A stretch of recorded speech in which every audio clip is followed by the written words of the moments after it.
Hola, buenas tardes. ¿Cómo les va? Bueno, retomamos ahora la cápsula anterior que quedó sin finalizar, que no tuvo fin. Habíamos señalado, como a modo de síntesis, ¿cierto?, que a lo largo del siglo XVIII habían existido, no solamente en América, sino también en otros rincones del mundo, eh, fuerzas sociales, ¿ya? Algunas con expresión política, ¿ya? O fuerzas económicas, ¿cierto? También algunas con expresión política que habían desencadenado procesos revolucionarios, ¿ya?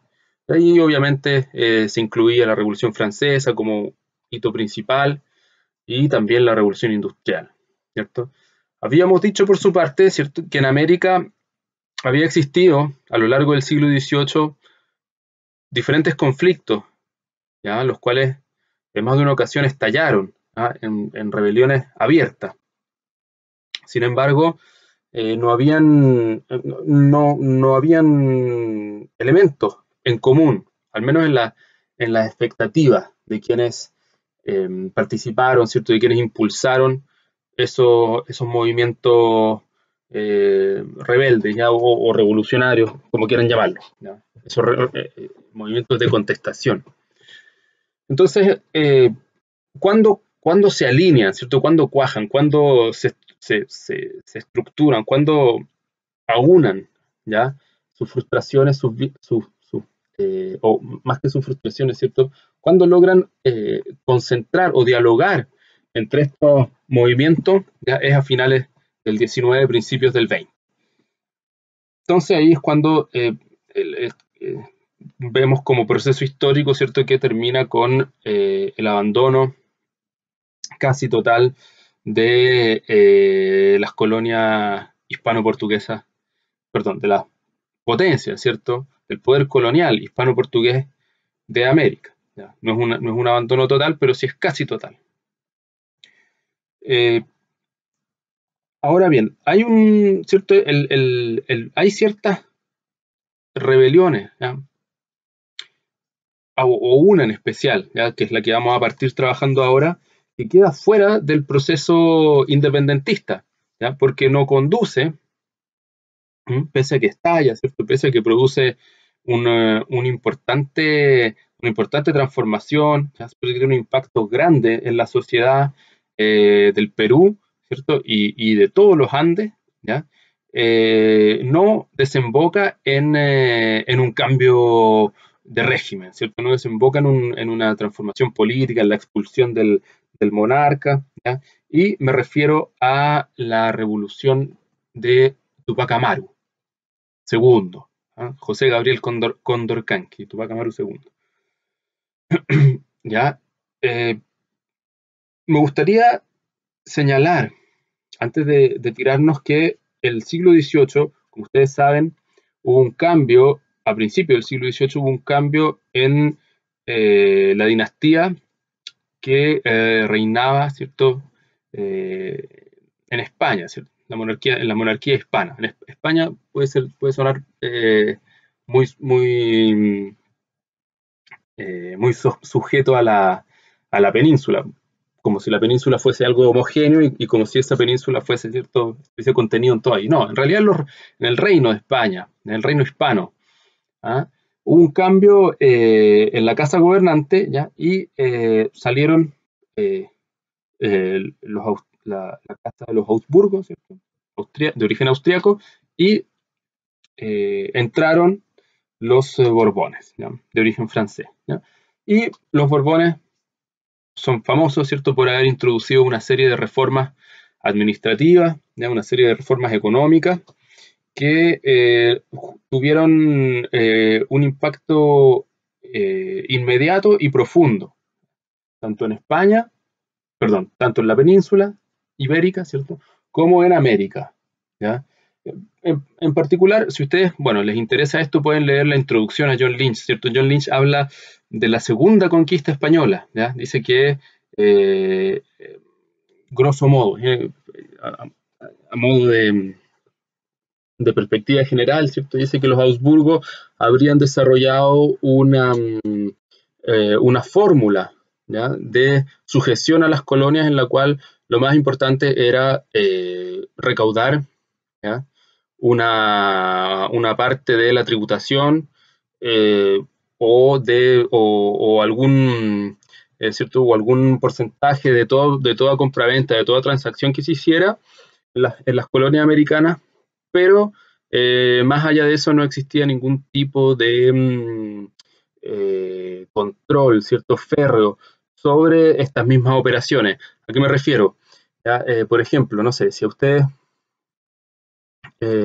si a un productor de plata, ¿cierto?, de cobre, ¿ya?, sacaba una cierta cantidad de quintales, ¿ya?, podía perfectamente pagar, ¿cierto?, el tributo que le correspondía, ¿ya?, al rey, ¿cierto?, a la iglesia también, el diezmo, y qué sé yo, producir una importante cantidad extra, ¿ya?, destinada al contrabando, ¿ya?, el contrabando no solamente con las potencias europeas, sino también el contrabando interno, ¿ya?, o la internación, ¿ya?, y eso más o menos, ¿cierto?, era algo aceptado, ¿ya? De hecho, Lynch señala que parte importante de la identidad latinoamericana, esto que tiene que ver con la corrupción, esto de tener un perfil oficial como muy serio, pero que en la realidad por debajo está ocurriendo, ¿cierto?, todo, ahí está todo pasando, ¿cierto? De alguna manera se inicia con los Habsburgos, ¿cierto?, con esta forma de controlar de los Habsburgos. Eso de la parte económica. Y de la parte administrativa igual. Lo que imperaba en esa época era la costumbre de la venta de los cargos públicos, ¿ya?, en particular los cargos de los cabildos, ¿ya?, y los cargos de las audiencias, ¿cierto?, y de las distintas instancias administrativas que existían en América, ¿ya? Por lo tanto, también existía muchísima corrupción al respecto, ¿ya? Muchísimo nepotismo, qué sé yo, ¿ya? Desigualdad ante la justicia, etcétera, etcétera. Eso, entonces, es a ese tipo de prácticas, ¿ya?, que se atacan las reformas borbónicas, ¿ya? Y también buscan racionalizar lo que es la producción y el comercio. En verdad era bastante caótico y implicaban profundas pérdidas, ¿cierto?, para la recaudación de la corona española, ¿ya? Entonces ese tipo de cosas es lo que las reformas borbónicas, ¿cierto?, impactan fuertemente, porque ya los cargos dejan de ser vendidos, ¿cierto?, dejan de ser repartidos entre la población criolla, y empieza a haber una distinción entre quienes son los peninsulares, que ocupan los cargos de oidores, ¿cierto?, de la audiencia, de regidor, ¿ya?, y empiezan a ocupar cargos como las gobernaciones, ¿ya?, los virreyes, ¿cierto? ¿Cierto? Se, Hay cambios geopolíticos bien importantes también en el siglo XVIII. Por lo pronto se crean dos nuevos virreinatos, ¿ya?, el Virreinato de la Plata y el Virreinato de Nueva Granada, que significa eh, eh, antiguamente, ¿cierto?, lo que eran las rutas de exportación que iban fundamentalmente hacia Lima, ¿ya? Todo el continente sudamericano, ¿cierto?, miraba hacia Lima, ¿ya? Entonces toda la producción iba a parar en Lima, ¿ya? Por lo tanto, los flujos, las rutas, los puestos, ¿ya?, los puertos, todos estaban en función de este tráfico, ¿ya?, oficial o no, ¿cierto? Y cambia, ¿cierto?, cuando se empieza a potenciar, ¿cierto?, el puerto de Buenos Aires, ¿ya?, la desembocadura del río de la Plata, y también en lo que es, ¿cierto?, la Nueva Granada, Bogotá, Cartagena, ¿ya? Entonces, bueno, todo ese tipo de cambios ocurren en el siglo XVIII desde lo que llamaríamos determinado, ¿sí?, decidido desde la corona en Europa, ¿ya? Lo que obviamente generó no solamente desequilibrios, sino descontentos desde distintos grupos, ¿ya? Entonces, de alguna manera, a medida que avanzamos en el siglo XVIII, hacia finales ya todos, o varios, ¿cierto?, empiezan a encontrar que varias de las posesiones hispanas empiezan a considerar que el problema está en las reformas que están imponiendo la casa gobernante, ¿ya? Y que eso es lo que hay que, y que a eso hay que ponerlo como foco, ¿cierto? A eliminar, a atacar. Esa es la imagen del opresor. Esto es precisamente lo que ocurre con Tupac Amaru, ¿ya? Es una especie de, bueno, Tupac Amaru, en realidad, podemos decir que Tupac Amaru tiene una formación, ¿ya? Es mestizo, es descendiente de ambas noblezas, de la nobleza hispana y de la nobleza incaica, ¿cierto? Cusqueña, ¿ya? Y la gracia que tiene es que se plantea contra las reformas borbónicas, ¿ya? Pero en realidad tampoco es que el mensaje de Tupac Amaru haya sido leído o haya sido interpretado al pie de la letra, ¿cierto? Así tal cual como él lo señaló, ¿ya? Sino que está también cargado de un determinado simbolismo religioso, ¿ya? Que para la población indígena fue muy potente y lo leyó en esas coordenadas. Por lo tanto, lo que Tupac Amaru pudo haber dicho, ¿ya? No, o lo que pudo haber pensado, ¿ya? No necesariamente, ¿cierto?, se asocia con lo que escuchó la gente, ¿ya? No sé si me expreso bien con eso, ¿ya? Y como sea, digamos, lo importante es que llegó a importantes masas indígenas de los Andes, ¿ya? Y generando una rebelión bien masiva y que generó un temor importante, ¿cierto? Sobre todo en la población en Lima, en Cusco y en Lima, ¿cierto?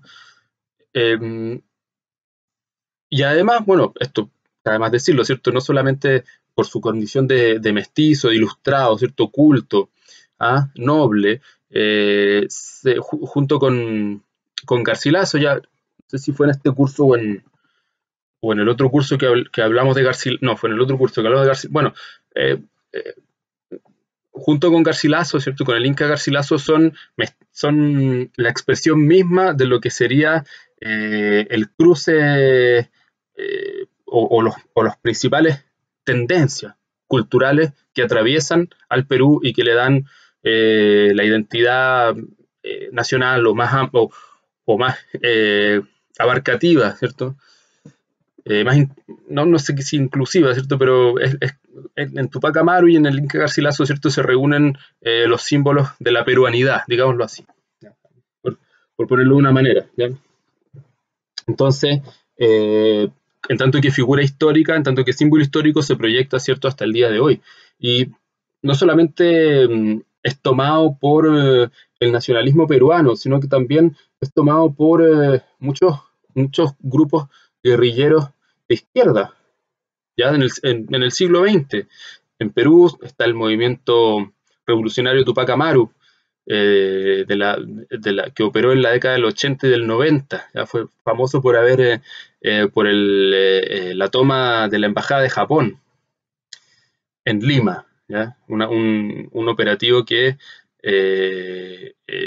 bueno, muchos de nosotros, no sé si ustedes habían nacido para esa época, quizás los que son mayores entre ustedes sí, pero que todos los días en los noticiarios estábamos ahí pendientes de qué es lo que ocurría, ¿cierto? Con los rehenes, con el rescate, en fin, ¿ya?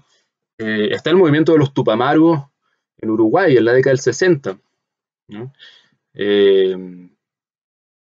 Que fue, ¿cierto?, el movimiento guerrillero urbano de los más importantes, ¿cierto?, de los más, simbólicamente de los más fuertes, ¿ya? De ahí, uno de sus principales líderes fue el célebre José Mujica, que hace poquito, ¿cierto?, dejó la presidencia de Uruguay, hace un par de años. Bueno, y en fin, ¿cierto? Incluso el rapero Tupac, ¿ya? Se supone que su madre lo bautiza con ese nombre. Es una historia que yo más o menos alguna vez escuché, ¿cierto? No puede ser fake news. Que su madre admiraba, ¿cierto? El poder subversivo, la fuerza subversiva de Tupac Amaru y por lo tanto lo consideraba una figura a rescatar y de esa manera bautizó a su hijo con ese nombre, ¿no? Eso, bueno, se puede corroborar. Ya, les voy a leer una breve cita de uno de los personajes uno de los historiadores que mejor ha estudiado a la figura de Tupac Amaru en las últimas décadas, que es el norteamericano Charles Walker, ¿ya? Y dice Walker: a diferencia de Haití, su contraparte cusqueña no buscó abolir una institución que se encontraba en el núcleo mismo del capitalismo, del colonialismo y del mundo atlántico: la esclavitud. Un maravilloso conjunto de estudios ha mostrado que en Haití, la mitad occidental de una isla del Caribe, los revolucionarios derrocaron a una poderosa élite terrateniente, contuvieron y humillaron a Napoleón y crearon una república de ex-esclavos, y ahora hombres libres, que motivó a los revolucionarios y sembró el miedo entre los reaccionarios, especialmente entre los dueños de esclavos.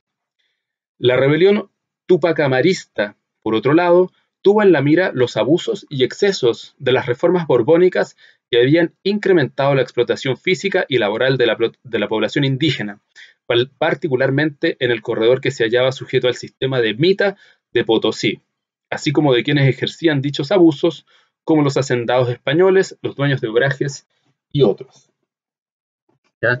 Entonces, me parece que, claro, Charles Walker eh, hace apunta o apuntamos ciertos al mismo lado. Aquí hay una reacción ante las condiciones que se han ido imponiendo desde que se ejecutaron las reformas borbónicas, ¿ya?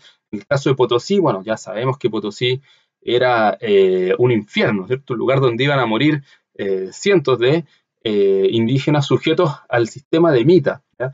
El sistema de Mita es especial porque, bueno, Mita podríamos resumirlo como trabajo colectivo por turnos, ¿ya? Pero no es un trabajo libre, ¿cierto? Eh, como ocurriría, no sé, pues en un hospital, ¿cierto? Los médicos trabajan por turno, ¿ya? Sino que aquí hay un trabajo colectivo y además cada individuo que presta su fuerza de trabajo está adscrito a una unidad familiar, ¿ya? La palabra aymara para eso es el ayllú, ¿ya? Entonces, tampoco es que, a diferencia de los esclavos, ¿cierto? Que eran hombres mercancías, ¿cierto? Que no eran hombres libres. No sé si podemos decir que aquel que estaba sujeto al sistema de Mita tenía mucha libertad, ¿cierto? Porque estaba adscrito, ¿sí?, a su unidad política, ¿ya? Y en tanto que tal tenía que obligatoriamente prestar su fuerza de trabajo para los trabajos que fuesen. Bueno, luego, después de esa precisión técnica, ¿ah?, señalemos, ¿cierto?, que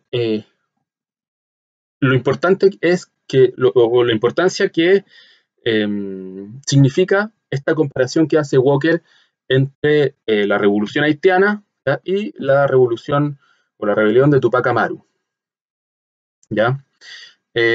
Porque al parecer, ¿cierto?, eh, ambas rebeliones están eh, insertas plenamente en lo que es la sociedad y la economía colonial, ¿ya? Es decir, eh, un sistema de castas y un sistema de organización piramidal de las razas, ¿ya?, cuyo correlato, ¿cierto?, es el abuso a la hora en el momento del trabajo, ¿ya?, y el momento también de digamos, de la recaudación tributaria, ¿ya? Por lo tanto, hay muchos vínculos, ¿cierto?, entre Haití y Tupac Amaru, ¿ya?, por muy diferentes que puedan ser, ¿ya? Y lo otro que es interesante, ¿ya?, y creo que es importante señalarlo, es que Tupac Amaru, o la rebelión de Tupac Amaru, suele, a los ojos de los historiadores, quedar, ¿cierto?, como la rebelión indígena más importante de los siglos coloniales, que ciertamente lo es, pero creo yo que si lo vemos como una ola, ¿ya?, revolucionaria en el continente americano, debiera lógicamente estar acoplada a lo que son los procesos de independencia. Lo que pasa es que más allá de las consecuencias que tuvo entre quienes secundaron, ¿cierto?, entre quienes se incorporaron al movimiento tupacamarista, ¿ya?, lo hice bien,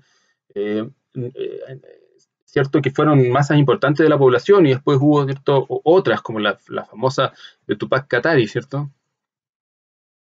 Es que no produjo ninguna, no tuvo como consecuencia la independencia o alguna forma de independencia territorial política de aquellos, ¿ya?, de aquellos que Tupac Amaru representaba. De hecho, Tupac Amaru, ¿cierto?, lo hace, el mensaje, ya independiente de lo que haya dicho, la forma en que haya actuado Tupac Amaru, lo importante, ¿cierto?, es que, como les digo, es como lo escuchó la gente, ¿ya? Y aquí hay otra cita de Walker, que en el mismo texto dice: la plataforma ideológica de la rebelión tupacamarista es particularmente rica y ecléctica, ¿ya?, o sea, es diversa. Revivalismo incaico, autonomía al estilo Habsburgo y diferentes variantes de proyectos monárquicos que incluían coronar a Tupac Amaru como rey. La ilustración tuvo una presencia mínima, lo que ha llevado a algunos a enfatizar la naturaleza conservadora de la rebelión, en tanto tomaba modelos incaicos o preborbónicos como referencia. Algunos señalan que el grito de injusticia que expresaba Tupac Amaru no era contra el rey, sino que era en contra o era para restablecer el buen gobierno. Eso significaba que aquellos que lo representaban en sus colonias, ¿ya?, aquellos que eran sus vicarios, ¿ya?, económicos y sus vicarios políticos, ¿ya?, estaban haciendo muy mal su trabajo, ¿cierto?, estaban abusando, ¿ya?, estaban desviando el espíritu del buen gobierno que debiera tener todo aquel que representa al monarca hispano, ¿ya? Y así se plantea entonces Tupac Amaru, ¿ya? Pero además, como bien dice acá, está el tema del revivalismo incaico y una especie de mesianismo, ¿cierto?, de alguien que nos viene a salvar, nos viene a sacudir este yugo que nos impone el régimen colonial, ¿ya? Y lo otro que es importante es que no hay, en esta rebelión de Tupac Amaru, no hay ninguna idea, ¿cierto?, no hay ninguna alusión, no hay ninguna mención, no entra dentro del fondo ideológico la independencia, ¿cierto? No existe en esta. Y bueno, esa es otra de las diferencias que va a ocurrir con la revolución haitiana, ¿ya? Ahora, la revolución haitiana, como bien dice Walker, ¿cierto?, no empieza como un proyecto como un proyecto de independencia, ¿ya?, sino que es una búsqueda, ¿ya?, por sacudirse o por subvertirse el orden esclavista que existía en la colonia, en esta colonia, ¿cierto?, en Haití. Vamos a hablar unos segunditos, unos minutitos sobre la revolución haitiana, ¿ya? Y para continuar, ¿cierto?, para continuar expresando, ¿cierto?, nuestro análisis, ¿ya? Bueno, lo señalamos, ¿cierto? En Haití, en primer lugar, no es una colonia hispana, ¿ya? es una colonia francesa. En la isla de Santo Domingo, o que se conoce, ¿cierto? Saint-Domingue en francés, ya estaba dividida en su parte oriental, que seguía siendo una colonia española, ¿ya? Y en la parte oriental, más pequeñita así, que era un territorio francés, ¿ya?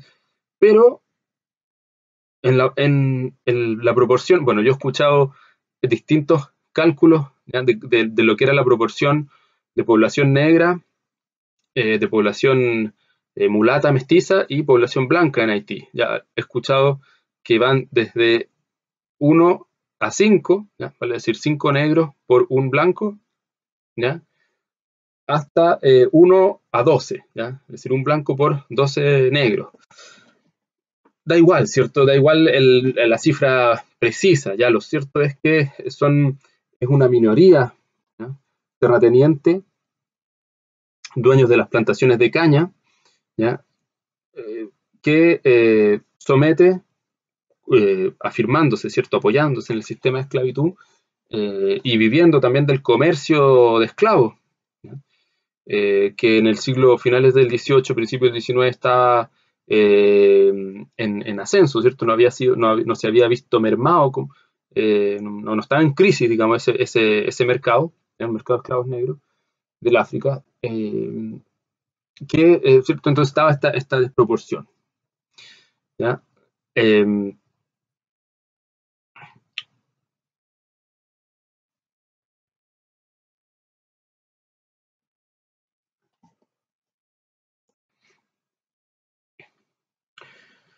Bueno, es importante señalar que entre los cultivos que, ¿cierto? Hay varios cultivos tropicales que se explotaban en lo que es Centroamérica, ya el Caribe, lo que sería la parte sur de los Estados Unidos, ¿ya? Eh, pero bueno, si es que hay un producto que era más importante que todo el resto, por la magnitud mercantil que tenía, es el azúcar de caña, ¿ya? Y Haití era una gran plantación de caña, ¿ya? Y se dice que, bueno, yo no, yo creo que es cosa de buscarlo, ¿cierto? Se puede encontrar estas cifras, magnitud de flujos de exportaciones, pero lo que sí es importante es que la caña de azúcar, el azúcar de caña era uno de los productos eh, que movilizaban la economía internacional, ¿cierto? Entonces el que poseía, desde el punto de vista de las potencias, ¿cierto? Desde el punto de vista de Francia, ¿cierto? Poseer una colonia ultramarina que es la principal productora de azúcar del mundo, equivalía a lo que hasta hace un par de meses nomás era, qué sé yo, los Emiratos Árabes o Dubái, ¿cierto? Esa magnitud, ¿ya? Lo que fue el petróleo en el siglo XX fue el azúcar en el siglo XVIII. Por lo tanto, era un negocio muy, muy preciado, ¿cierto? Muy valorado, ¿ya? Y que además eh, no existían, hasta donde yo sé, ¿cierto? No existían mayores disputas sobre la propiedad de las colonias, sobre quién es la metrópoli de las colonias, ¿ya? Cierto que los británicos tenían ahí al ladito nomás la colonia de Jamaica, también era una importante plantación, ¿ya? Pero bueno, sin lugar a dudas, o lo que se señala, ¿cierto? Es que en este comercio internacional sustentado por la producción de azúcar de caña en las plantaciones del Caribe, ¿ya? Era lo más importante, ¿ya? Era el producto más importante, la actividad más importante. Y Haití entonces ocupaba un lugar central en ello, ¿ya? Eh, pero bueno, esto bueno, no sé qué tanto tiene que ver con la manera en que se hacía esta forma de explotación, ¿ya? yo creo que tiene que ver con la sí, con la existencia de una gran masa esclava, ¿ya? En esta colonia, ¿ya? Bueno, es- no es tan, no es tan difícil de comprender las razones que motivaron a los esclavos, ¿cierto?, a emprender esta revuelta. Lo importante, ¿cierto?, es que hubo algunos personajes que eh, tenían, sí, una formación, ¿ya?, ilustrada, eh, que no existió en el Perú de Tupac Amaru, ¿ya? Me refiero en particular a algunos personajes, uno en particular que es Philippe Toussaint Louverture, ¿ya? Philippe Toussaint Louverture, que es por así decirlo, el padre de la patria, ¿ah? Sería lo que nosotros conocemos como el padre de la patria, ya, perdón, es François Toussaint Louverture. Entonces este personaje, que originalmente había sido un esclavo, ¿ya? Y que había sido manumitido, ¿cierto? Era una persona, parece que con muchas habilidades, ¿ya? Con muchas capacidades intelectuales y pese a haber nacido esclavo, ¿cierto? Había, por sus dotes, ¿cierto? Y por el buen trato de sus amos, ¿cierto? Había logrado alcanzar la libertad, se había convertido en un hombre libre y había sido también propietario de un par de hectáreas de plantación, ¿ya? Y aquí entonces tenemos un, un punto, eh, ¿cierto? Un nódulo de discusión historiográfica que tiene que ver con los intereses raciales, ¿no? La adscripción racial, vale decir, acá no importa si yo soy un hombre libre o soy un hombre esclavo, soy un negro y por lo tanto pertenezco a la misma raza que tú y en este sentido compartimos una misma realidad y tenemos que actuar juntos en lo que buscamos, lo mismo, ¿ya? Por una parte, ¿ya? Y por otra, tiene que ver con lo que llamaríamos, no sé, podría ser una clase social, o podría ser eh, la pertenencia a algún grupo corporativo, ¿cierto? Que no considera dentro de su realidad la raza, ¿cierto? La adscripción, la identificación con una raza, ¿ya? Ese es uno de los debates interesantes entre los historiadores, porque obviamente hay argumentos para uno y para otro lado, ¿ya? Hay gente que va a presentar fuentes, va a presentar construcciones argumentales que van a decir, no, aquí la raza era lo de menos, ¿cierto? Toussaint Louverture, ¿ah? Era un hombre libre, ¿ya? Y por lo tanto le importaba mucho más eh, bogar, ¿cierto? O defender sus intereses en tanto que pequeño propietario, ¿cierto? De la isla de Santo Domingo, ¿cierto? De Haití, o no, a Toussaint Louverture, ¿cierto? Le importaba mucho más lo que eran el sufrimiento, ¿cierto? La lucha que tenía que ver con los negros, ¿ya? Y eso fue lo que lo motivó y lo que lo movilizó. ¿Ya? Hay argumentos para lado y lado, quiero decir, ¿ya? Eh, lo que ¿Por qué existen argumentos para lado y lado y uno puede digamos, es difícil de refutar al uno y al otro? ¿Ya? Porque los movimientos de independencia, y aquí me la juego con una hipótesis, por lo pronto, ¿ya? Los movimientos independentistas, ¿ya? Tienen la característica de haber incorporado, ¿cierto?, las distintas luchas, incorporado los distintos descontentos. No importa su naturaleza, ¿ya? Si acá hay un problema de raza, ya no importa, vamos a incorporar esta demanda, ¿ya? Racial en nuestra agenda. Si acá hay un problema, cierto, de los intereses económicos o las aspiraciones en la carrera administrativa de los criollos, no importa, se va a juntar, ¿cierto? ¿Cómo se junta?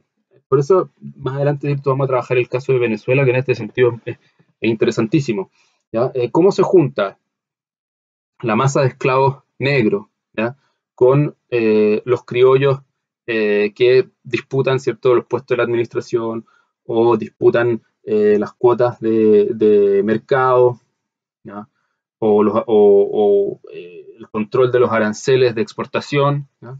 Cómo ese tipo de luchas, ¿cierto?, terminan conjugándose, conformando movimientos amplios que desembocan en la construcción de nuevas repúblicas. Bueno, por eso también decir que construcción de nuevas repúblicas suena como muy perfecto todo, ¿cierto? Que se fueron expulsados, ¿ah?, los colonos españoles, los peninsulares, y al día siguiente como que todo armónicamente funcionó y no fue así, ¿cierto? Para nada, ni mucho menos, ¿cierto? Si fueron los españoles, los problemas siguieron existiendo, ¿ya? En la mayoría de los casos. Entonces, ese punto es interesante, ¿ya? Y en el caso de François Toussaint Louverture, al principio algunos dicen que al principio de la revuelta, él, más que, él, claro, comprendía la lucha, ¿sí?, y la motivación que tenían los esclavos para rebelarse en contra de sus amos, ¿ya? Pero al mismo tiempo él, individualmente, ¿cierto? Su historia de vida era la de un esclavo que había sido bien tratado, que había sido educado, ¿cierto?, que había sido formado y que por lo tanto no podía darle la espalda a quienes tan bien lo habían tratado y a quienes le habían prodigado una vida de lujo, ¿cierto?, si lo consideramos con el resto de la población haitiana, ¿no? Entonces se dice que al principio de la rebelión, en la década de 1790, ¿no?, al principio de la rebelión en Haití, Toussaint Louverture habría, ¿cierto?, habría raudamente, ¿cierto?, habría volado hacia la habitación, hacia las tierras de sus antiguos amos para protegerlos a ellos, ¿ya?, de la rabia, ¿cierto?, de la furia que existía eh, por parte de los esclavos que estaban rebelados, ¿ya? Voy a, eh, voy a leerles un pequeño fragmento de una carta que escribió el año 93, una carta a los habitantes de Haití, ¿cierto? François Toussaint Louverture, ¿dónde la tengo? Acá, ya, dice: hermanos y amigos, soy Toussaint Louverture. Quizás mi nombre se hizo conocido entre vosotros. He emprendido la venganza de mi raza y deseo que la libertad y la igualdad reinen en Santo Domingo. Trabajo para que ellas existan. Únanse, hermanos, y combatan junto a mí por la misma causa. Arranquen conmigo el árbol de la esclavitud, ¿ya? Entonces aquí me parece, no sé si están ustedes de acuerdo conmigo, lo podemos discutir, ¿cierto? Me parece que están los dos, ¿cierto? Las dos partes. Por una parte el tema de la raza, ¿ya?, que no importa si es que yo soy libre o tú eres esclavo, somos de la misma raza, ¿cierto? Y tenemos la misma agenda, ¿cierto? Y por otro lado, lo importante, o lo que pretendemos nosotros como objeto, ¿cierto?, es terminar con la esclavitud. Terminar con la esclavitud, ¿no? Esto es bien interesante porque la revolución haitiana, desde que empiezan las primeras revueltas hasta que se proclama ya la República de Haití, pasan varios años, pasan alrededor de 13, 14 años, ¿ya? De hecho, la revolución haitiana se le pone como fecha el momento en que se funda la República, y es en 1804. Entonces, desde el año 91 que empiezan las primeras revueltas hasta el año 1804 pasa mucho tiempo, y por lo tanto las cosas van cambiando, los protagonistas también van modificando su estrategia, adaptándose a la realidad.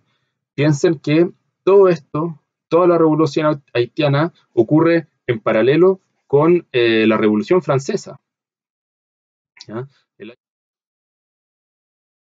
Bueno, entonces el, eh, la revolución haitiana ocurre en paralelo con la revolución francesa, están implicados, ¿ya?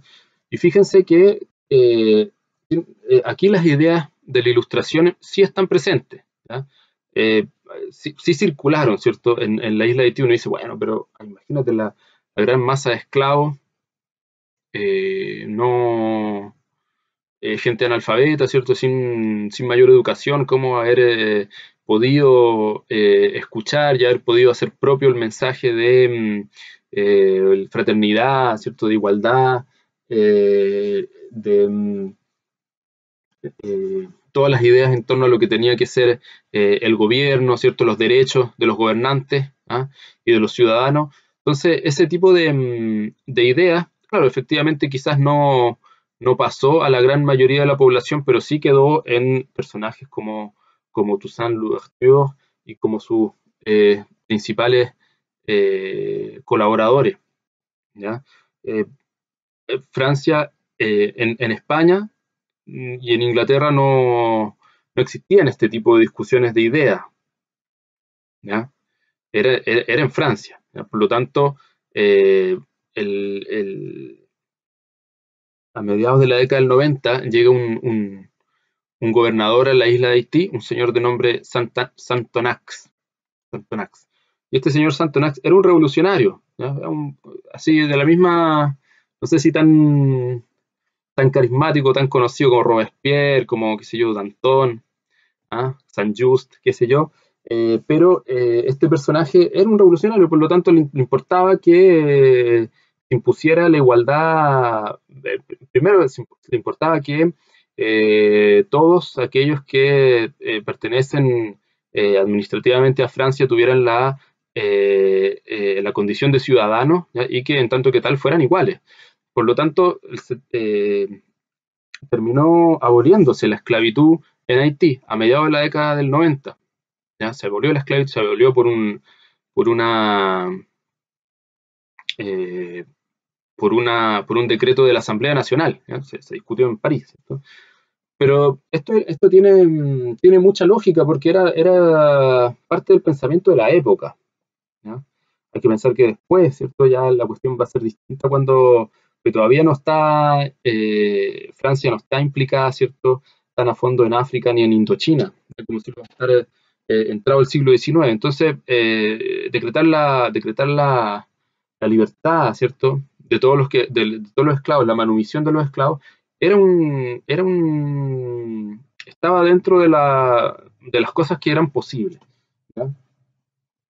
Por una parte, ¿cierto? Y por otra parte también, eh, porque le urgía, ¿cierto?, echar nuevamente a andar esta economía que estaba truncada por la guerra, ¿ya? Entonces ahí hubo una división importantísima entre eh, los franceses haitianos, ¿ya? Los propietarios, ¿ah? Los habitantes de Haití, quienes explotaban la colonia, los colonos, y el gobierno central metropolitano en Europa. ¿Ya? Hay un quiebre importante de intereses, ¿ya? Y dado lo que había ocurrido hace poquito tiempo en los Estados Unidos, ¿ya? En las colonias atlánticas de los Estados Unidos, no era totalmente descabellado que existiera la posibilidad de una independencia haitiana, pero no una independencia como al final terminó sucediendo, ¿cierto? Donde los esclavos terminan revoltándose, ¿cierto? Y generando una entidad institucional nueva, sino que siguiera siendo una colonia, pero ya sin las ataduras metropolitanas, una colonia regida, ¿cierto? Y gobernada de criollos, ¿ya? Bueno, finalmente esto no prosperó, ¿cierto? Esta buena entente que existió en el periodo de Santonax a mediados de los 90 finalmente decantó eh, con la irrupción, ¿cierto?, de Bonaparte. ¿Ya? Napoleón Bonaparte vuelve a tener vigencia la esclavitud en Haití, ¿ya? Y ahí la cuestión entonces se torna en una guerra ya sin cuartel, ahí llegan las ideas ya un poco más cuajadas de independencia, ¿ya? Entonces, bueno, es interesante señalar que la revolución haitiana, eh, como objeto de estudio, ha tenido un renacer en las últimas décadas, ¿cierto? Nos hemos ido hasta hace un par de años atrás, ¿cierto? Cuando se hablaba de las independencias latinoamericanas, se decía, no, aquí la influencia directa, ¿cierto? Viene de la independencia de los Estados Unidos y de la Revolución Francesa. ¿Ya? Esos son los dos grandes modelos, ¿ah? Esos son los dos grandes ejemplos que las élites criollas siguen y avanzan con apuntando, ¿cierto? a ese objetivo. Ahora ya ese tipo de cosas ese tipo de planteamiento está bastante obsoleto, ¿cierto? Porque en primer lugar, ¿ah? Esas ideas no solamente llegan, las ideas de la ilustración, diríamos, ¿cierto? No solamente alcanzaron a la población criolla, sino que en el caso de Haití vemos que habían masas mestizas que también estaban imbuidas en esa lógica, ¿ya? Y bueno, hubo mucha más hubo una diversidad mayor de influencia. Hasta la revolución de Tupac Amaru, hasta la revolución haitiana que hemos mencionado. ¿Ya? Pero la revolución haitiana, y aquí estos son los estudios, el artículo que van a leer, hay uno de los grupos del curso que va a leer el artículo de Silva, ¿cierto? Luis Gerardo Silva, cómo la revolución haitiana ya permeó, ¿cierto? Cómo la revolución haitiana influyó a otros movimientos revolucionarios en América, ¿ya? En ese artículo en especial se habla de Cuba y se habla de Brasil. Ya no les voy a adelantar mucho más para que los compañeros lo puedan hacer en el día de la presentación. ¿Ya? Pero es bien interesante. ¿Ya? Además uno hay que hacer el punto y señalarlo, ¿cierto? Las comunicaciones, o más que las comunicaciones, la circulación de ideas, ¿ya? Podía ser bastante fluida, bastante más de lo que uno piensa, ¿ya?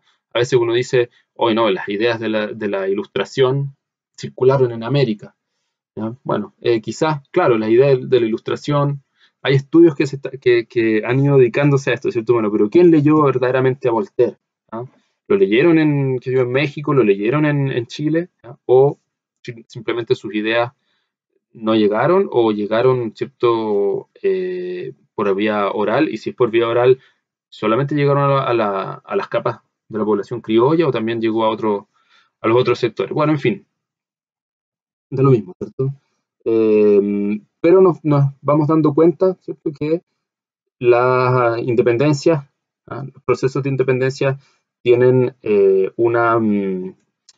tienen una diversidad de influencias mucho mayor de la que pensábamos o de las que señalábamos hasta hace un tiempo atrás, ¿ya? Cierto, se disputan, ¿ah? El rol que cumple cada quien, el lugar que ocupa cada quien, ¿ah? Vale decir, eh, eh, por ejemplo, en algún minuto, ¿cierto? En Haití esto se vuelve, como lo señalaba la cita que leí, un tema de acabar con la esclavitud. ¿Ya? Ese es el punto principal, ¿ya? Es unirse en la raza y acabar con la esclavitud. Todavía no llega la idea de independizarse.